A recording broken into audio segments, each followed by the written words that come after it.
Hey, welcome back, everybody. We're working on the Ford generator. This is probably going to be my last one on this. Since the last time we talked, I've made quite a few changes to it. I couldn't get a wiring schematic from Onan on the control panel on this thing. But I've been trying to get parts from them, and that's just been a disaster also. I'm on the third or fourth week that they promised I'd have them early in the week, and that was 3 weeks ago, and I still don't have the parts. I'm waiting for a capacitor and an amp meter. I'll kind of show you that in a minute. So I could get an owner's manual for it, and I could get a generator that shows the parts breakdown and the parts breakdown for the engine. But I could not get a schematic from Onan. And everybody at Onan that I talked to said, well, you got the wrong model number. Well, I don't have the wrong model number. It's just that it's so old, nobody knew what it was. I took a picture of the model number, so there's no question about what the model number was. But this is, I think we said 1959 or 1960, 45 kW, 3-phase. It does have a Ford V8 in it. Runs 1800 RPM, so it's a 4-pole generator. And it is a 292 cubic inch Ford V8. I was able to figure that out. So we've done some work on it. I put some new exhaust pipes because they were rusted out, the flex tubing on it. Kind of went through and cleaned everything up. We verified, I think in the last video, that it did run, it did make power.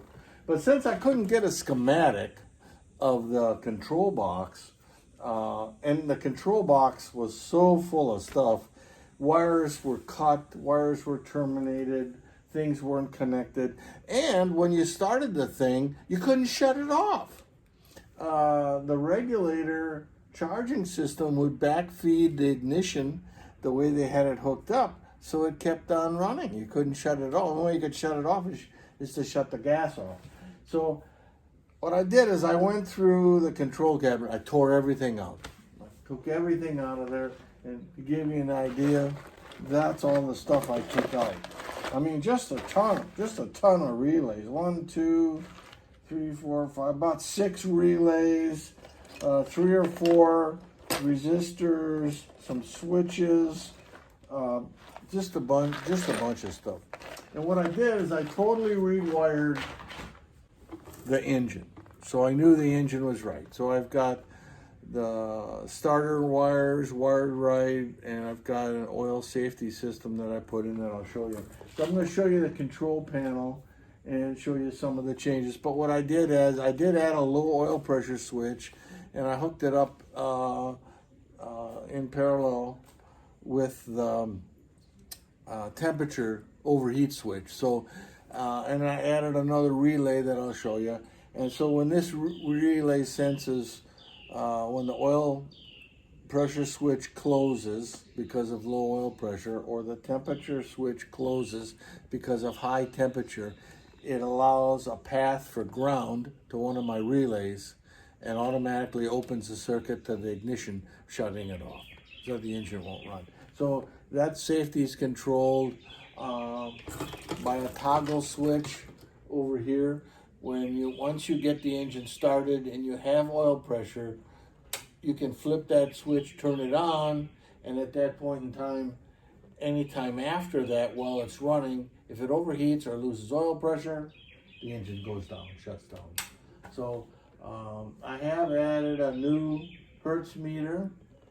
I've added a new voltmeter, and this is the amp meter that I've been waiting for that I haven't gotten yet. So we're about to try starting this thing, and you're going to see it start for the first time, but first I'm going to show you what I did inside this control panel. Well, this is our control panel, and I think, as you can see, this unit was made to be mounted inside of a building, and somebody built this little cage over the top of it, but it's far from weatherproof, and more than that, animal proof, for animals to get in here and make a mess of things. So I have to you know, I have it under cover on my canopy right now, so I'm gonna have to figure out what I'm gonna do. But we do have a new Hertz gauge. This is the one I'm missing. This is a new one I put in. Voltage adjust, excitation power.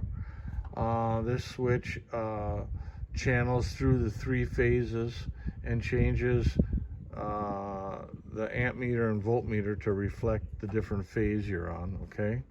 I did add a new oil pressure gauge. Temperature gauge was there all along. And I did add a new, it wasn't there before, a voltmeter, so I can see if it's charging. I did add a panel light that just shows you when ignition is on. This is the on-off switch for the safety system. Once it's, you got to turn it off to get it started, because otherwise you don't have any oil pressure, so it won't run. And this is the ignition switch, regular car ignition switch that I added. So that's kind of what it looks like inside the box. I'll get her opened here and give you an idea. These are our backs of our panel gauges, the selectable switch, the switch for excitation, and this is what the inside looks like. So again, it's 3-phase. This is our neutral, like, and 1-phase, 2-phase, 3-phase. These are the, you can, I don't know if you can tell, but it's a lot cleaned up compared to what it was before. I pretty much used all of these and relabeled everything so I knew what it was. Here's the ignition relay. Here, that's a safety relay, and this is another one that turns the gas valve on. I added a resistor for the ignition, so during starting, the ignition receives power from the starter through a wire down here that's connected. Once it's running, it receives 12 volts through here, through the resistor, lowers the voltage, and goes out to the coil. So we're about to try this for the first time to see if it works. I've not tried it before, so give me a second. We'll turn the gas on and see what happens. Okay, we've got the gas turned on. I've turned on the power battery. So we should be ready to go now. We'll just check this out. I did kind of check the wiring over with a meter and double check to make sure I believe I have everything hooked up correctly. So we're going to see if it runs now. Safety switch off. Ignition on. We got a light on here. So that's a good sign. We're reading 12 volts, 0 oil pressure, so that's good. So I'm going to turn the key. Keep your fingers crossed.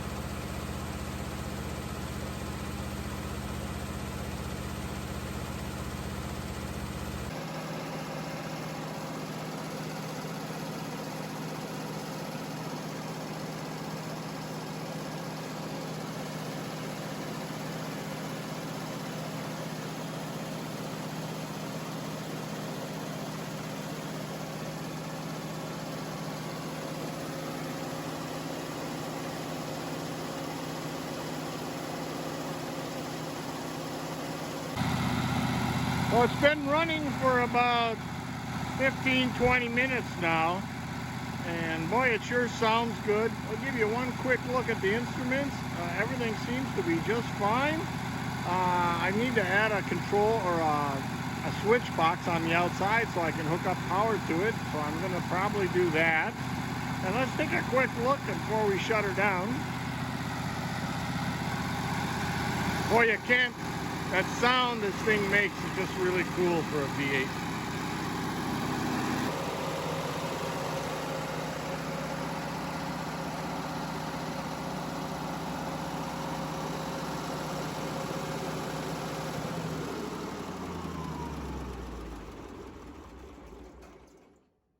Well, thanks for watching.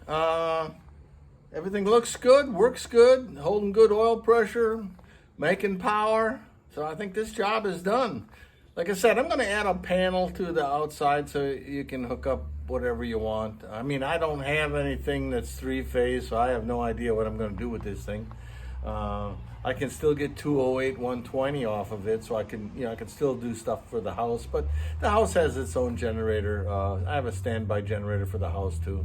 Another standby generator over there. I got quite a few generators. So, well, thanks for watching, and I'll see what else I can dream up to check out. Thanks again. Bye.